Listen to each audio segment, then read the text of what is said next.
Hello, good afternoon and welcome to the marketplace. Coming up, holders of domestic dollar bonds and cocoa bills given 2 more weeks to decide on participating in debt action program. Ahead, we'll discuss if government is likely to meet its target. Also coming up, European carriers have reported disruptions and suspended flights across the African continent after Niger's military government closes airspace. We'll examine the implications on air travel and for airlines as well. And the Ghana Revenue Authority projects 1.2 billion cedis annually as taxes from lottery and gambling activities in the first year of implementation. And with all put together, we are expecting over 1.2 billion cedis. That is the expected revenue from it. My name is Daryl. Kwawu. Thanks for being with us. Details coming up.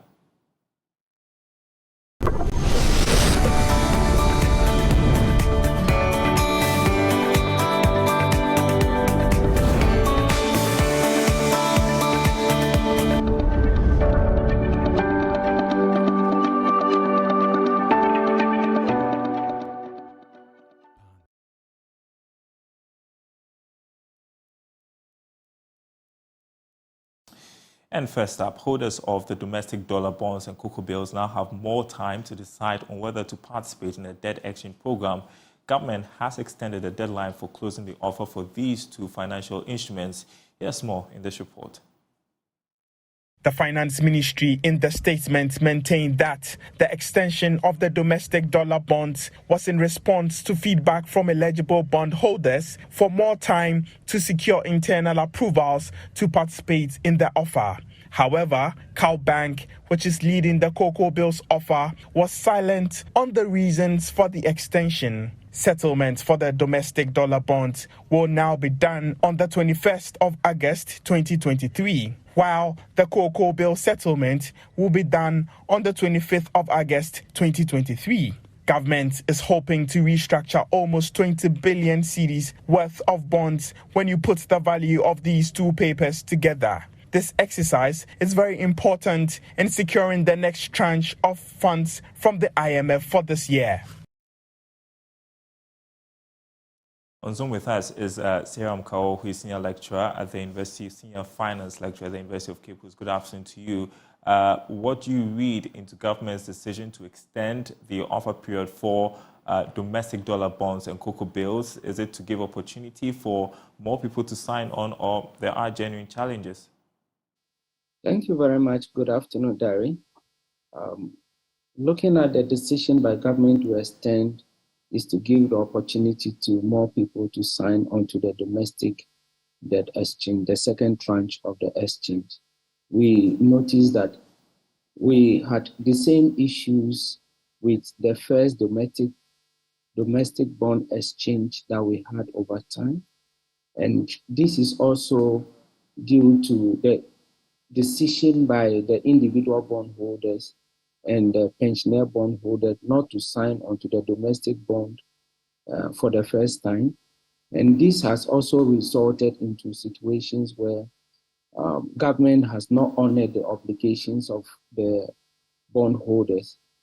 And so there are a lot of situations where people are not very much comfortable signing onto the debt exchange.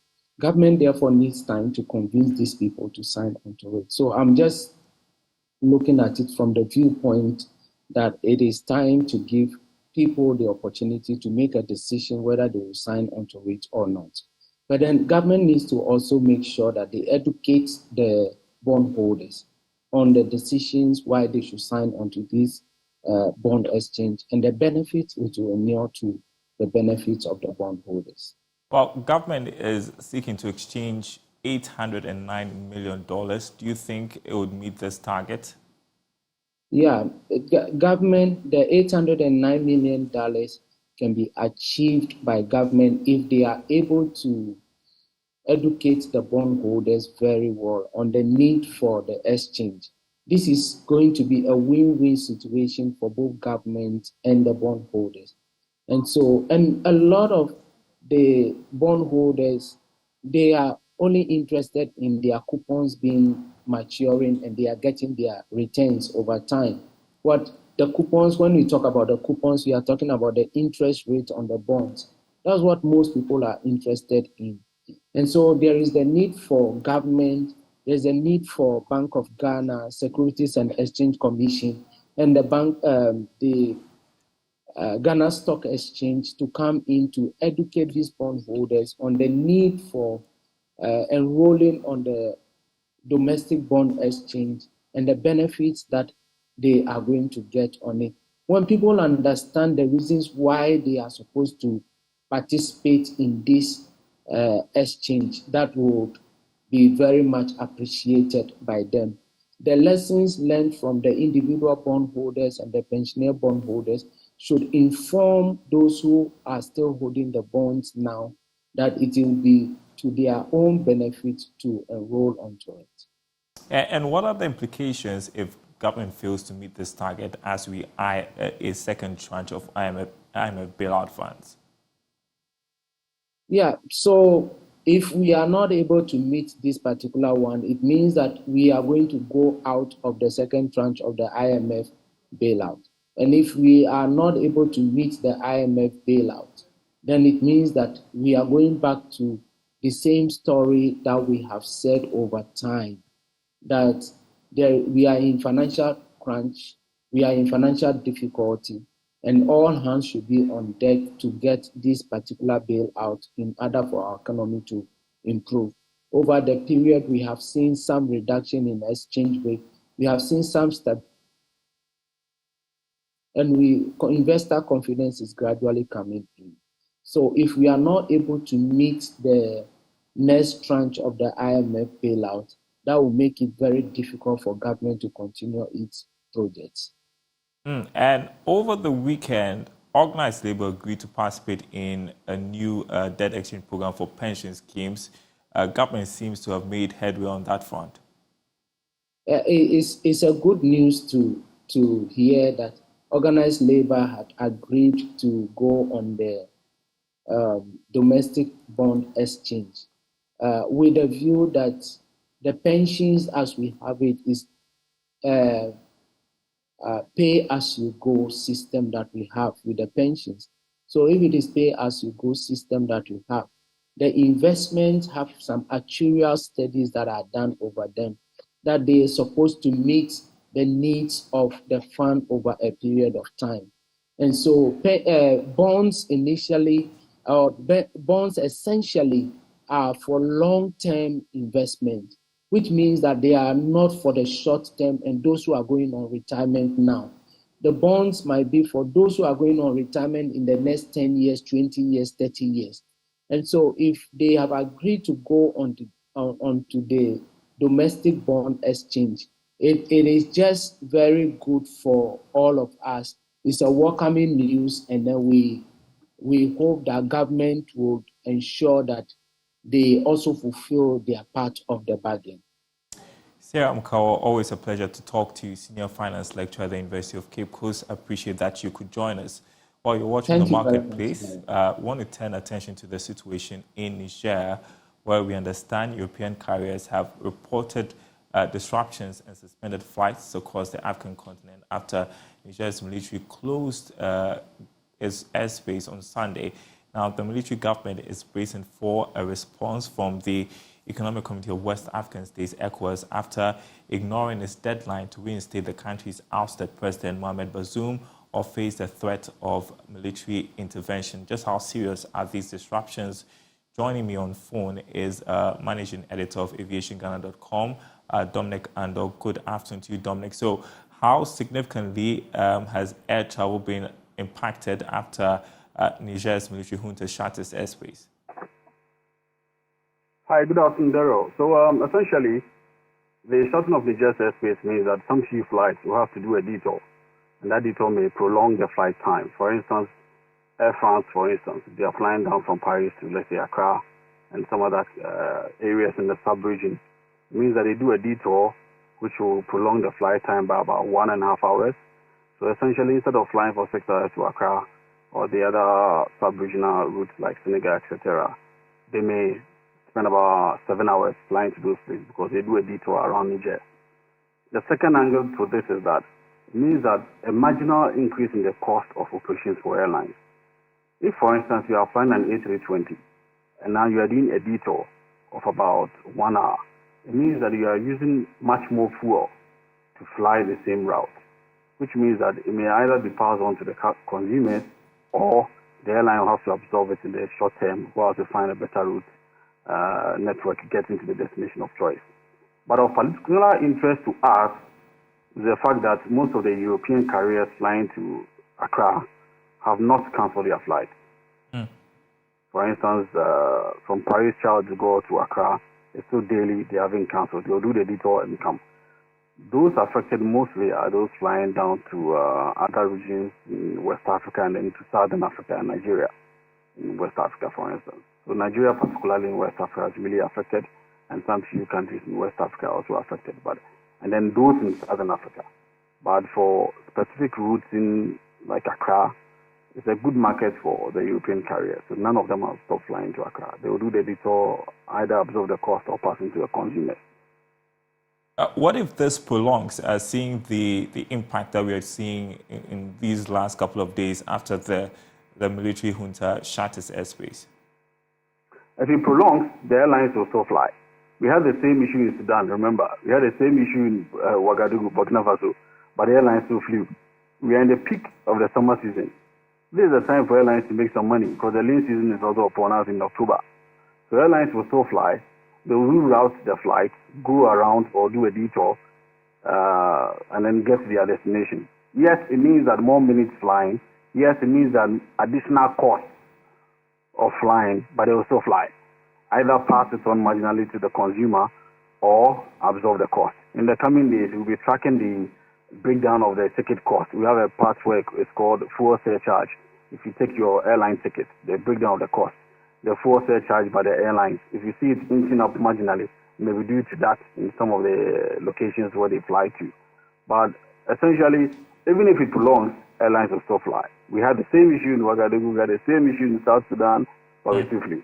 So airlines will still continue to fly and then transport people from one point to the other because we're in the summer season. We want to attract more tourism to Ghana, for instance, and tourists also want to fly out post-COVID and have some fun. So yes, airlines will still keep flying. All right, we'll keep watching that situation there in Niger. But in other news, another Nigerian airline, Ibom Air, plans to start flying to Ghana. Is there a date yet? And what sort of competition does this bring to the space? Well, Ibom Air is set to fly. My sources indicate probably by next month they'll start flying because their schedules are being approved. What this means is that on the Accra-Lagos route, there'll be more capacity on the route, and they'll be competing with the likes of airpeace from Nigeria.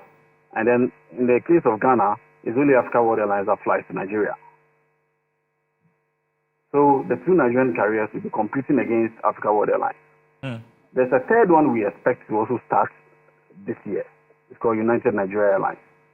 They are also planned to start. So essentially we will have United Nigeria Airlines,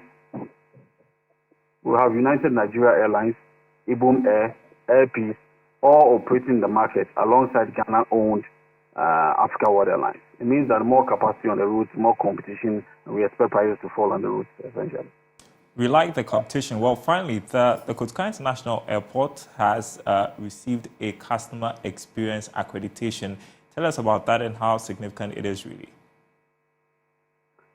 People want to experience something good when they are traveling.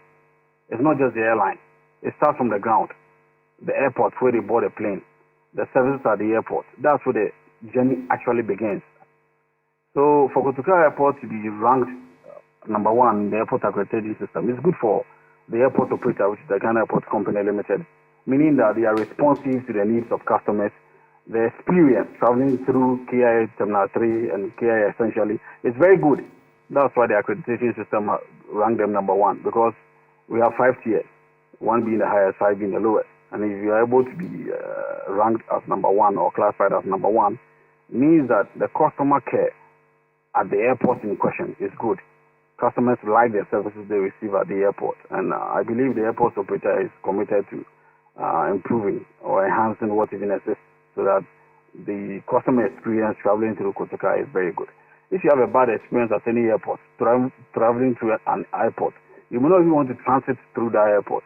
You may avoid it and use somewhere where it's much nicer transiting through or traveling through. So for that particular ranking, it's good for the airport operator, meaning that they are doing something good, and for the country it's good. It means that a lot more people will be seeking to connect flights via Accra, knowing that they will have the best of experience at the airport. Thank you so much, Dominic Andoth, Managing Editor of AviationGhana.com, speaking to us about the situation in Niger, its impact on air travel and on airlines, plus other developments in the aviation space. Now, let's turn to lottery, because the Ghana Revenue Authority is projecting 1.2 billion cedis annually as taxes from lottery and gambling activities in its first year of implementation.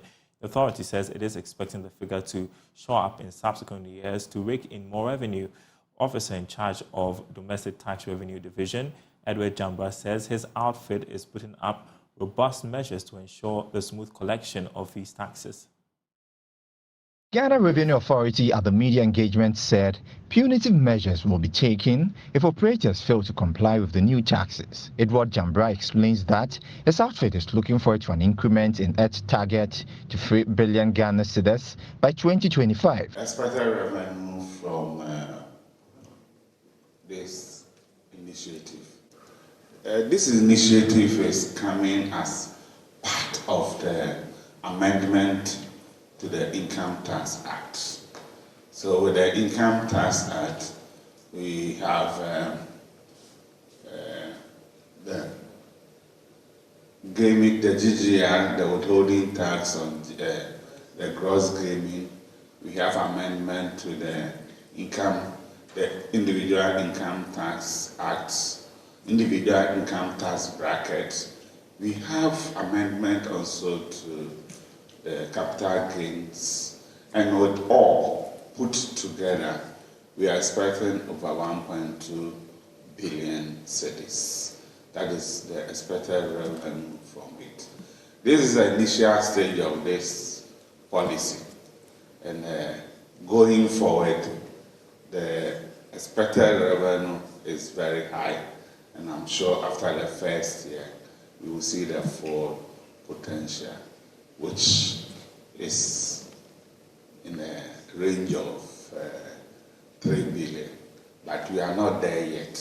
For the first year, we are dealing below around 1 billion.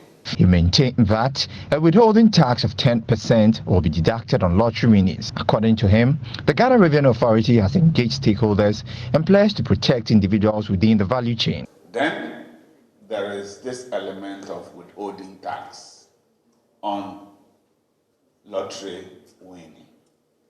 So what we need to note is that going forward, if you win any form of lottery, as has been defined, let the whole world know that withholding tax of 10% will be deducted and paid to the Ghana Revenue Authority. The stakers are required to note. Operators are also required to comply. If they fail to comply, the sanctions, as we have discussed, will be applied. The authority said it is working to address other related challenges that may come up as a result of these new taxes.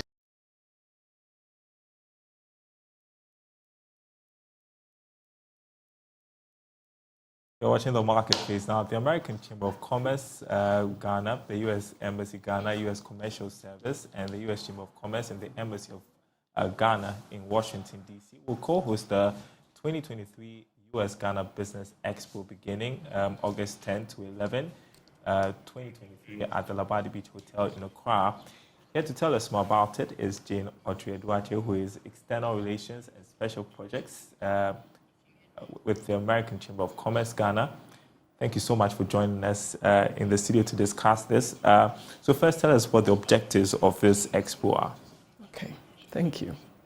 So the main objective of this is to provide relations, trade relations between U.S. and Ghana. We want to be able to promote trade between U.S. and Ghana. All right, and so the theme, I'm told, is leveraging U.S.-Ghana trade relations to promote growth and prosperity, and I guess that aligns with the goals of the event. Tell me why this theme was chosen and what you expect to be the outcome of this. Yes, so leveraging U.S. trade relations between U.S.-Ghana for growth. Obviously, I mean, we are looking at how we are able to leverage the relationship we have, Ghana and U.S., to be able to grow for, I mean, a good relationship. Yeah. So what are tell us more about the participating companies in this expo. So we have about 24 trade missions coming from the U.S., and then we also have All-Star, we have All-Star Brokers, we have Avis Car Rentals, we have Orkin Ghana, we have E-Park, we have quite a lot. Quite a number of them joining. So is it the first? Delta Airlines is also part of us. We have Orkin, we have so many of them, I can imagine. And so, how does one participate in this event? In fact, this is a very free event. It's a free event, so anybody can walk in. Anybody can walk in. I mean, okay. You don't need to. So all you do is to go on our website, www.amchamghana.org, and register. It's free. So tell us the programs that have been outlined for the 2 days that this is going to happen on the 10th and the 11th. Okay. So the first, as you rightly said, this is a 2-day event, which is, as a matter of fact, it's just 2 days away from today. Thursday and Friday, right? Thursday and Friday. Oh, okay. Yes, so Thursday, it begins with a panel discussion on building a sustainable climate in Ghana. So it begins at 9 a.m. for both days. So the first one is a panel discussion on building a sustainable climate here in Ghana. So after that one, we have the opening ceremony. This opening is led by the Honorable Katie Hammond, who is the Trade Minister. Yes. Okay. And then we also have the AmCham President. AmCham President is also there. We also have Virginia Palmer, who is the ambassador. U.S. ambassador. U.S. ambassador.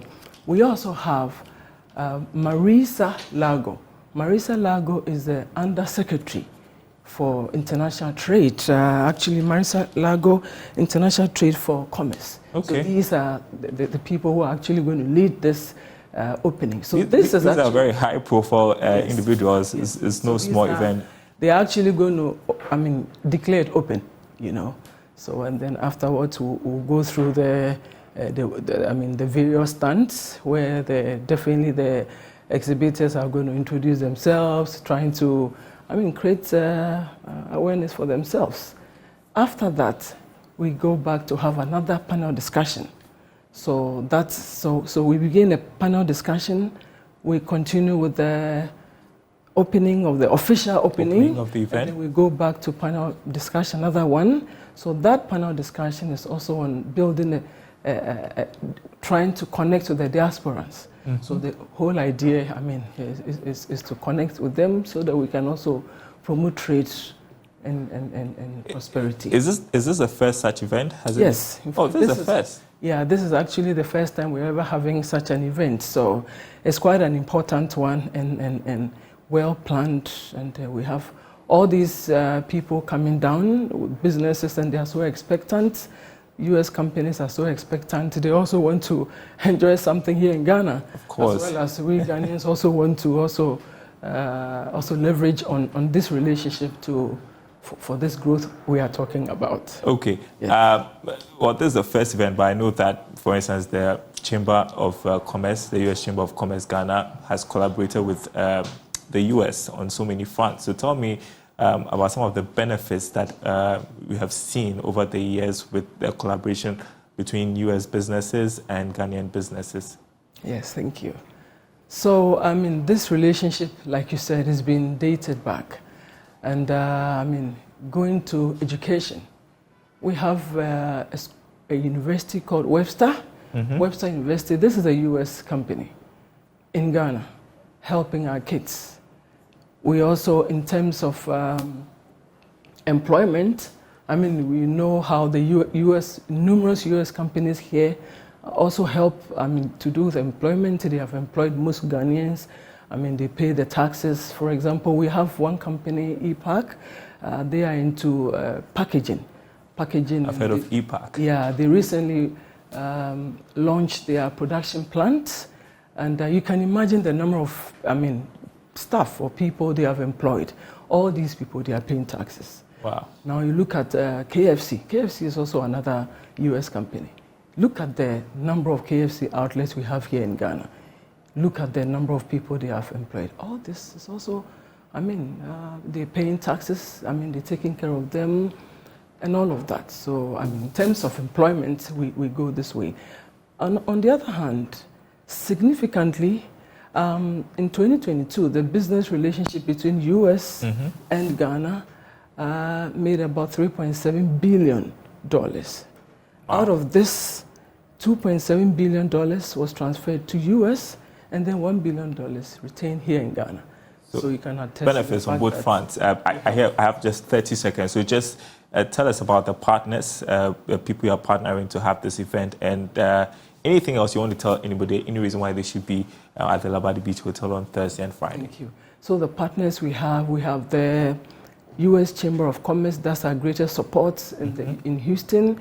We have Ghana Embassy in the Washington, D.C. We have the commercial service of the American Embassy.